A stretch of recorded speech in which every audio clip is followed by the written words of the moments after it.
नमस्कार, मी आसावरी. डायबिटीज पे चर्चा या कार्यक्रमात आपल्या सगळ्यांचं मनपूर्वक स्वागत. डॉक्टर प्रतिभा पवल आवटे यांच्यासाठी माझा हा प्रश्न आहे. मधुमेहात इन्शुलिनच्या भूमिकेबद्दल आमच्या प्रेक्षकांना शिक्षित करा. आता इन्सुलिन म्हणजे काय? हा एक हार्मोन आहे जो आपल्या शरीरामध्ये स्वादुपिंडामध्ये तयार होतो आणि आपण काही अन्न खाल्ले तर त्याची साखर तयार होते आणि ह्या साखरेचे नियंत्रण करण्यासाठी आपल्याला इन्सुलिन गरजेचं आहे.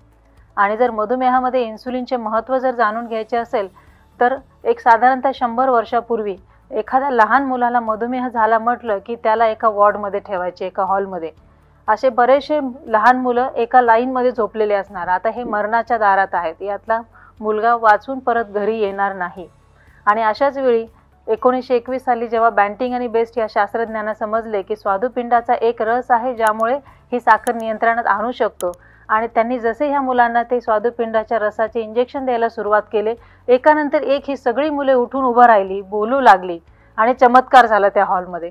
म्हणजेच इन्सुलिन हा जीव घेणारा नाही, तर इन्सुलिन ही मधुमेह व्यक्तीसाठी जीवन संजीवनी आहे. जसं लहान मुलांच्या टाईप 1 डायबिटीजमध्ये हा जीवनासाठी आवश्यक आहे, तसंच गर्भवती स्त्रियांना, गर्भधारणा ज्यांना मधुमेह आहे आणि गर्भधारणा हवी आहे अशा व्यक्तींना मधुमेहामुळे गर्भधारणा होण्यास उशीर होतो किंवा झाली तर नियमितपणे गर्भपात होतो. आणि हे जर टाळायचं असेल तर इन्सुलिन हे एकमेव औषध आहे जे आई आणि बाळाला गर्भधारणेच्या व्यवस्थेमध्ये सुखरूप ठेवतात. तसंच टाईप 2 मधुमेह जो 40 नंतर होतो, अशा मधुमेहा देखील कालांतराने गोळ्या काम करत नाहीत, त्यावेळेला इन्सुलिन ही त्यांच्यासाठी देखील जीवन संजीवनी आहे. तर नक्कीच इन्सुलिन हा मधुमेह व्यक्तीचे जीवन वाढवतो आणि मधुमेहाची होणारी गुंतागुंत टाळतो.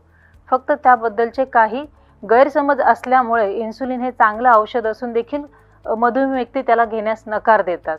तुमच्या डॉक्टरांनी जर तुम्हाला सांगितलं की इन्सुलिन घ्या, तर नाही म्हणण्यापूर्वी एकदा इन्सुलिन किती टोचते याची नक्कीच प्रचिती घ्या आणि नंतर तुम्हाला कळेल की हे खूप हळूवारपणे आहे, त्याचा काहीही त्रास होत नाही.